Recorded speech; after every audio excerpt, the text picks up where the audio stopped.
Hi guys, welcome back. So at the end of this month, starting from the 26th of August up until the 8th of September, my friend Julie from the channel Hungry Bookworm is hosting a non-fiction readathon. And so I thought that I would look through my bookshelves and see what non-fiction books I have, how long I've had them on my shelf, and just to get an idea of which ones I want to get to during this readathon. And it turns out I have 7 non-fiction books here. I obviously won't be reading all of these within 2 weeks, but it's just nice to take a look at them and to just remind myself why I'm interested in them, and I thought I would share this with you. I'm gonna go through these from the oldest on my shelf to the newest acquisitions, and I'm gonna start with this beautiful book called The Book of Barely Imagined Beings by Caspar Henderson. I got this secondhand and it has this really nice gold foiling, and it's supposed to remind of like old bestiary books, and this is basically what it is. So it's a compilation of different animals or creatures that exist on our world but are somehow so crazy, either in the way that they live or how they look, that you would just think they're some kind of imaginary beings. And it sounds really interesting. It has a lot of illustrations, really beautiful illustrations, and a lot of informations. And you have things like the axolotl and zebrafish, and I'm really looking forward to get to these. I feel like it's gonna be a book that's quite dense, a bit like another one that I will show you right away.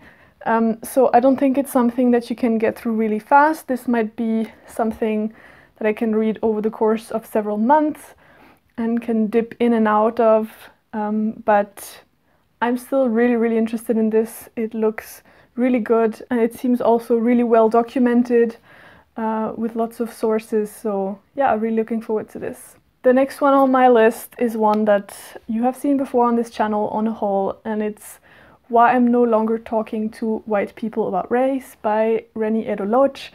It's a collection of essays that originated from a blog post that Eddo-Lodge wrote on the internet, and apparently it even includes like an additional chapter called Aftermath, where I imagine the author is going through also the impact this book had on Britain at the time it came out. I don't remember exactly when it came out, 2017, so it's been 2 years. Don't know why I haven't picked this up yet. I have it on this corner of the shelf for some time because I want to keep it within eye distance, but I really hope I can get to this soon, and it would be even better if I can get to it during this readathon. Next up, I have a book that was originally written in German, and it's by a doctor. She's called Giulia, and she wrote this book about the digestive tract, how it works, how it impacts our health, obviously which bacteria we have in our guts, and what this implicates for our life as humans. And it sounds all really interesting. She is, I think, someone who does a lot of science slam, so I expect that this is also really accessible. And as far as I know, it's been translated to French, English, Spanish, Italian. So if you read in any of these languages, you can also get to it. I'm kind of intrigued by this, and yeah, looking forward to getting to it. Next up is also a book you saw in one of my hauls.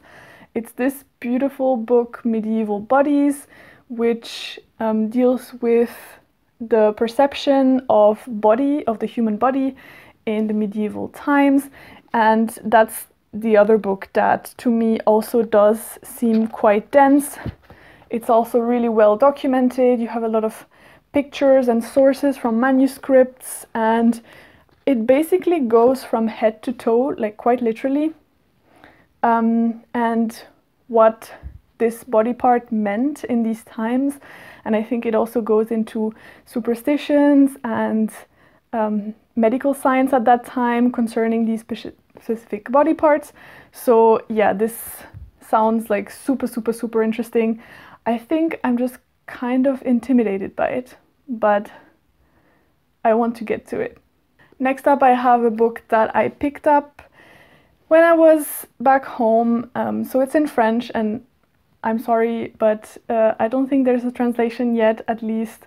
And this is a collection of essays about the figure of the witch and what it means in terms of women's rights and how women were perceived and how they are perceived now. So I think it's going to be really interesting. The author is, I believe, a journalist, and she's writing a lot about women and the perception of the female body. So yeah, sounds super interesting. I haven't dipped into it yet, but I do because I want to see how the language is, if it seems like a really dense kind of essay. But regardless, pretty much like the theme just, you know, attracted me right away when I saw it in the store. The second to last book I want to mention is Smoke Gets in Your Eyes by Doughty.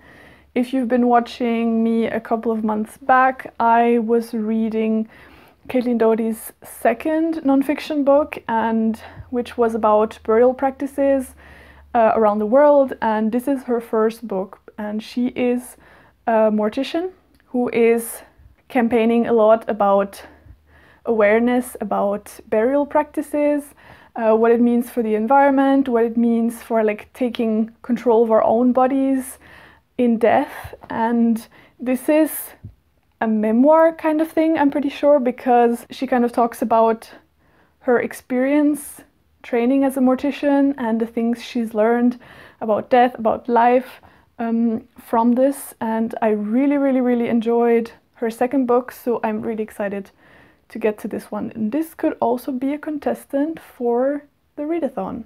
And last but definitely not least, the latest nonfiction book I bought is Agatha Christie's Autobiography.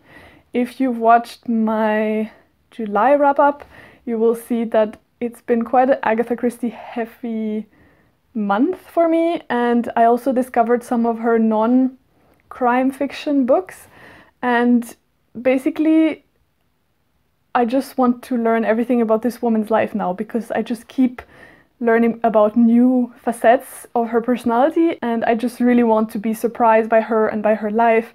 I imagine that she will go into elements in her life that have impacted on her a lot. Definitely the divorce from her first husband will be a big part of that, but hopefully also some parts about her writing process. I've heard that she also talks about her characters and what she likes and dislikes about them, so I'm really interested to get to this. It's not a small book, so this is also one that I will probably read over a longer period of time, but I'm really excited to get to this, as you can imagine if you've been on my channel for more than 5 minutes. Okay guys, these are the 7 nonfiction books I currently have on my TBR. I'm obviously still really excited about reading all of these. I doubt I will get to all of these during the readathon, but there's always Nonfiction November, and any other time I feel like picking up nonfiction, because I think reading nonfiction is a really nice balance to reading fiction, and I try, not consciously, but I usually read 1 nonfiction book a month or every 2 months, because I just like this variability that it gives me in my reading, and there's just really great nonfiction out there. So like, another shout out to nonfiction in general, and a shout out to Julie for organizing this readathon. I will definitely be loosely participating and making sure that I get to some nonfiction within a time. And yeah, maybe let me know in the comments what nonfiction books you are excited about. Are you planning to participate in the readathon? I will put the information about the readathon in the description so you can check it out. And yeah, in the meantime, thanks so much for watching, and I'll see you in my next one. Bye!